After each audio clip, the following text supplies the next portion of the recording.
know you're gonna dig this. Ladies and gentlemen, this is your host of the Endzone Club Podcast, none other than your friend, your brother, your confidant, Anthony Mitchell.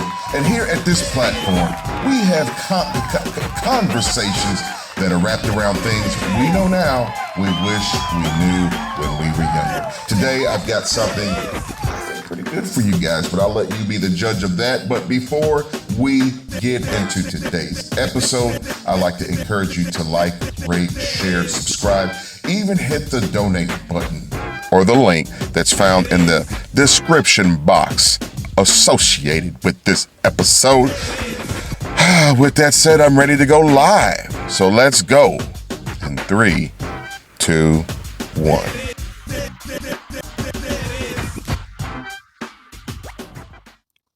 Hello, everyone. This is Andre Truitt, representative for Just Gifted Clothing Brand.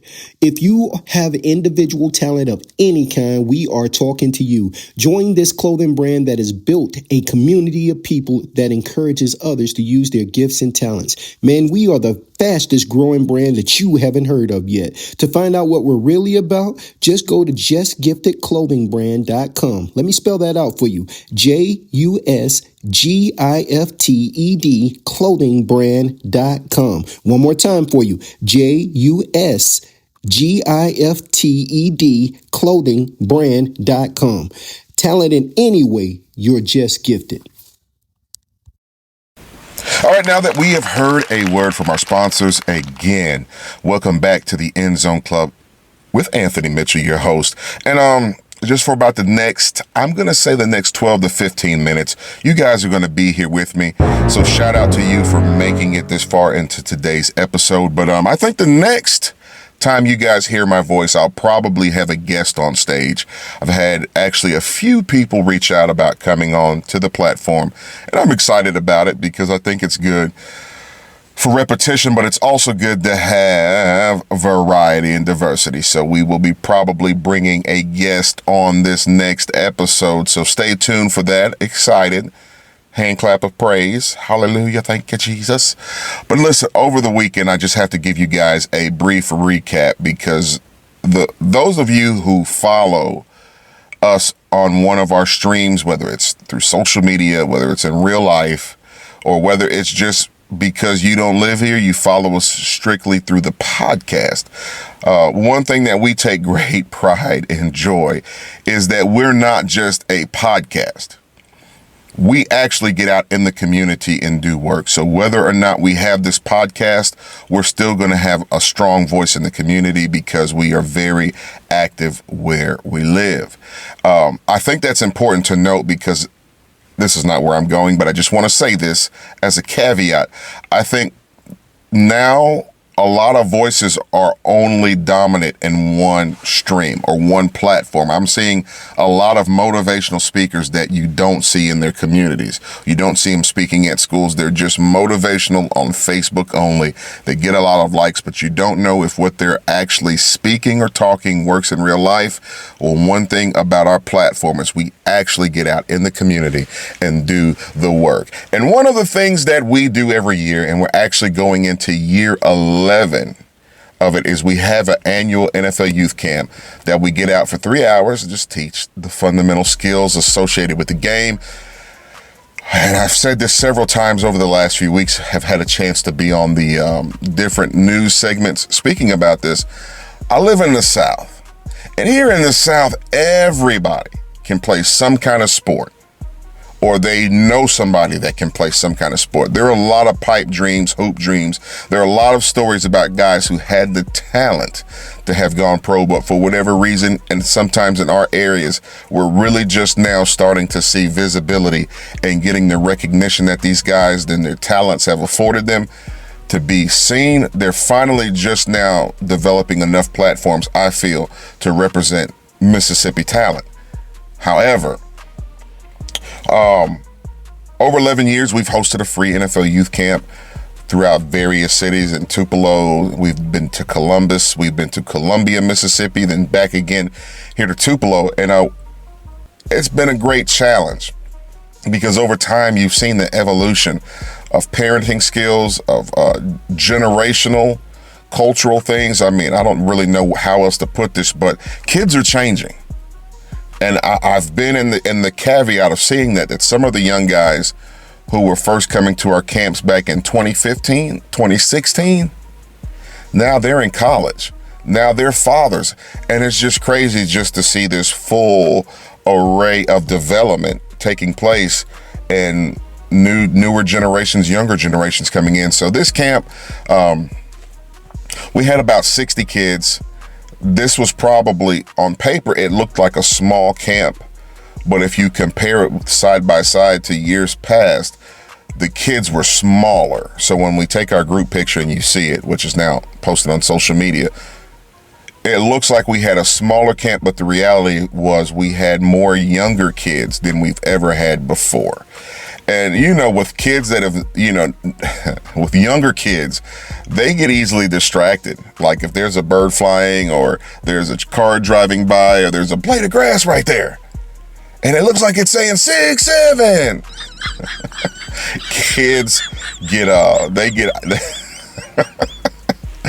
kids get so distracted so quickly. But camp was great. As always, at the end of camp, we always break down. We have words of just inspiration, parting words, things that we really want to take and impart into the kids. And then after that, the guys that have played pro sports or collegiate sports or whatever, they've been a hot draw, and people take pictures, autographs, those sorts of things, which to me is great. Them being available to touch the kids and make that lasting impression, because how often do guys that you've seen or girls that you've seen or anybody that you have drawn some sort of inspiration from, how accessible are they? I've met several celebrities through the course of time, and these were some big name celebrities, and all of them weren't as friendly as you think. I want to drop a name for a guy that played one of my favorite roles in the movie Lean on Me. I met him and walked away not a fan. That's a story for another day. I'm not dropping any names, but so I try to take this approach. I only like dealing with guys that I feel like are really about that life that they talk. So if you're kid friendly, I'd love for you to come interact. If you're protector of kids, if you're all about that family, I love it. I want to see you out. So after the camp was over, great day, got everything broken down. Also, we had shaved ice, snow cones. I gave away 50. I paid for the first 50 people. Hey, just as a thank you. I know it's a little hot out here today, but just as a small thank you for coming out, bringing your kids, enjoy a snow cone on me. And that went over well. Those parents loved that. So we did that, broke down. And then the weird part was, because of military obligations and me not knowing what my schedule is looking like for just for these summer months, I went ahead and planned a basketball camp too. Now, before I get into the basketball camp section, one thing you guys have gathered from me long enough is that I always talk about having a plan B, or really sitting down at the table and counting up the cost for any endeavor that you seek to partake in life. And here's the truth of the matter. After planning the football camp and going into the planning for the basketball camp. So for the football camp, because it's such a big ordeal and it requires so many moving parts, I usually spend a lot of time, i.e. about 6 to 7 months out of the year, planning for this one day. Because you have to raise money, you have to get locations. I like to feed the guys, make sure that it's a great experience. Also get the word out, advertisement, try to build foundational relationships with other organizations that I feel like we can plug and play with each other to make this experience greater. And then to make sure we have a new wrinkle every year, I always try to handpick new coaches to come in addition to the foundational guys we have. Bring in some new talent. That way we just have a new fresh blood, a new fresh life, and it's not the same every year. Now with the basketball camp, It didn't take nearly as much work to build because I wasn't anticipating having a big basketball camp, only wanted 20 kids. And I had a guy that played with the Harlem Globetrotters as kind of like the main marquee voice. But then we have a few young men at our church that have helped us with the basketball camps. I had them also as coaches, and I wanted to bring in other guys to help them as well because they have really sown into kids. And I have to say this, and this is not a knock, but I am starting to notice within working in the community and identifying needs that some parents, a lot of us are putting our kids in activities strictly because we are looking for a babysitter and not because we are looking to invest in the kids. I have to note that because you can tell parents who are actively involved in the lives of their kids by the roles they play. We had active parents at the football camp that saw everything that needed, whether it was making sure water was filled, if a kid was crying, hey, let's make sure he's okay. Whatever needed to be addressed, active parents got to it. But then you have parents that'll drop their kids off. Well, you won't know who the kids are, who to call in case of an emergency. Any of these things, they just disappear and then randomly show up, don't come say thank you. Hey, did they have a good time? Was everything okay? Did anybody do anything to my kid? I mean, just questions me as an active parent would have. So we have that. And then sometimes with the younger coaches, they don't understand that dynamic of patience. So when you have kids that you've seen them and sometimes they won't mind, sometimes they won't listen, sometimes they won't follow instructions, sometimes they're grabbing other kids, sometimes they're starting fights with other kids. We need you guys involved as well. And I have to say that because that's something I have noticed with our new generations as we're growing. You're starting to see sometimes parents, we need to make those investment in our kids that when you put them in these kind of platforms or even at home, that whatever structure we're trying to provide, that kids have that same structure all the way around. That's where they'll succeed the best. And that's where society won't start putting them in these boxes that they put them in, and then they carry stigmas. We love the kids. We want to see them grow. And that's one of the reasons we host this, because we understand within our hosting that there are kids that may come with different challenges, but we have to talk about it because sometimes we brush these things under the rugs. But anyway, back to the basketball camp. With it being a smaller endeavor and not requiring as much, I was like, you know what, I wanted to host it at our church because I wanted to bring in some visibility to our ministry as well, because we do work with kids. We have our other platforms and the church realm of things that we do. But I found out that in our gym, our air conditioners were having several challenges. So prior to the camp, had somebody meet me. We went through each air conditioner just to see what the problem could have been. And we identified that we had one unit that was really working well, but it was getting low on Freon. And we should have been fine for the night of the camp to run the Freon and keep everybody cool. But somehow in the course of conversation, things were turned off or maybe we lost power. I'm not sure what happened. I just know when we came in the next day, the gym was 95 degrees. And we finally got it cool. And the kids were having such a good time. But I'm like, man, it's an 80 plus degree gym. I understand from the professional realm that if you want to play, you're going to have to treat the weather just as it is. You're going to be in hot, cold, whatever. Situations will never be ideal. But these are kids, right? Little kids. And I'm like, oh my God, I'm so sorry this is going this way. So about 30 minutes into the basketball camp, I pulled the parents together and I'm like, hey, listen, if it's too hot in here, I will shut everything down and I will retry this again on another day, because the last thing we want is on our dime for something to happen to someone's child. And then, yeah, right. But in that moment, I got back feedback I wasn't expecting. All of the parents said, no, keep going.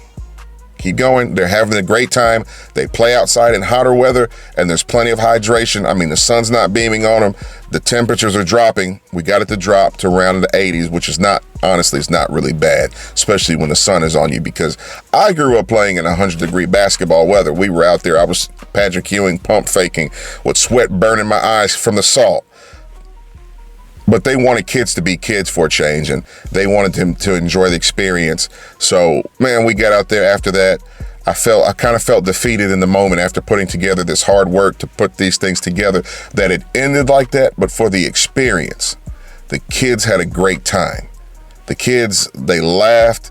And then at the very end, they learned. Of course, they learned throughout the camp. But at the very end, the highlight was the Globetrotter started doing tricks. He started doing crowd work where he's picking various kids out. They're spinning balls on fingers. He's throwing it up, teaching the fundamentals of spinning basketballs. And it was an awesome, amazing ordeal. And, you know, here it is. I'm feeling defeated because it's hot in the gym. I'm trying to get people out.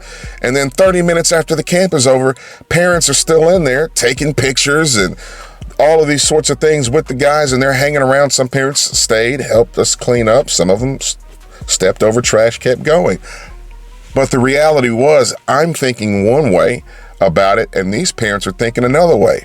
And then, of course, I'm getting messages all throughout the night and to the next day from parents that just really thanked us for the experience. And I mean, they're posting pictures in their stories on social medias. Now, some of the parents who this was their first time exposed to the platform, they're sending me friend requests. They want to know, what are you doing next? We enjoyed it. And then they're tagging me in photos on social media. I love it, because now you're starting to see what you've been sowing. You see it growing. You start visibly, tangibly being able to see the growth in your vision. That blessed me. It really blessed me. And I wanted to share that with you guys, that sometimes even in our own disappointments, we can still see growth. Sometimes in what you might think is a moment of loss, a moment of discouragement, you might think all people are going to see is the negative. And in current moments, you may think everybody speaking badly on your name, because from perception, this appeared to me to be a failed moment. But in the reality, a lot of the parents that were there also have been to several other things we've had. So they understand the work that is going into what we're building. And they're like, no, you're not going to stop. We're fine. People had portable fans and portable AC units. They started bringing it in. And again, they made the experience well worth the while. Now, moving forward, that portion will never happen again. I'll make sure to do my due diligence, that if there are any questions about any venue, any event, any group of people I'm working with, I'll make sure to make better due diligence. So for me, it was also a learning experience, not to just assume everything will always go according to plan just because I prayed. And that's something I want to tell you too. I believe in the power of prayer, but I also believe in the power of plan. I think prayer really takes place in picking up the slack from where your plan fails. And my plan failed. I prayed, my plan, all right, let's get these ACs fixed. All right, we got enough. And then we lost power that night. Didn't account for that. But that's one thing that I love about God, is that sometimes even in our moments where we feel like we've prayed, we feel like we've put in the work, we feel like we've planned, sometimes there's always something we don't account for that steps in. But through God's loving hand, his hedge of protection, not wanting to see us fail, he's like, I have never failed you yet. I'll never leave you, never forsake you. Your seed will never bake bread. Anybody who commits their ways, their works to the Lord, has never been failed. And I didn't account for some things, but God still made sure that we didn't fail. Yes, it was hot. Yes, it was a little uncomfortable. But in the end, they're already asking, what are you doing next? And we're not even a week from, a week past the camp. So we do have some things in the works. So if you're hearing what we're saying, I would love to do a pop-up baseball camp next month. I've got a guy that played professional baseball, still plays. He's in and out various minor leagues right now, but he's been a part of the Texas Rangers Pro League. He's played pitch pro with the Rangers. Has been within the New York Yankees organization. He's looking to come work with us. And we were actually going to have a baseball camp in conjunction with the football camp. However, the location I was trying to get here in Tupelo never responded. That's the only reason we didn't have him here that day. But now he's free after Monday, and he still wants to work with us. So if you would like to help us do that, my goal is just to simply raise $500. $500. I'll have my website connected to this description bio, so that way I don't want you just to take my word or hear me talking about all the things. We have videos, we have pictures from our outreach events and everything we're doing. Therefore, you can fact check that what I'm telling you is actually what I say it is, and that the money we raise is going where we say it's going. With those $500, that ensures he lives 4 hours away, that he can travel here, as well as we have to rent the location, which will be an indoor baseball facility here in Tupelo. That way, with it being the month of July, we're not risking any more hot situations. We're going to be cool. We're going to take care of the kids. We're going to have them in an environment where they can learn. And for 2 hours, we'll be teaching the fundamentals of baseball. But then we're going to also leave them with words of life and wisdom. And in this one, I'm going to take more of an active role coaching. Typically, because of all the work that goes into building other events, I'm kind of more like the administrator on the day of. I like to have other voices come in and really replicate what we talk about all year with the kids, my wife and I.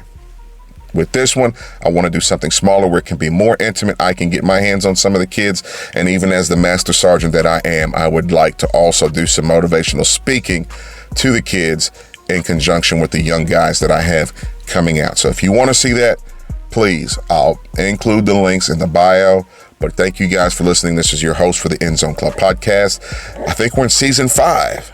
But yeah, I appreciate you guys all for the support and for listening in. Be blessed.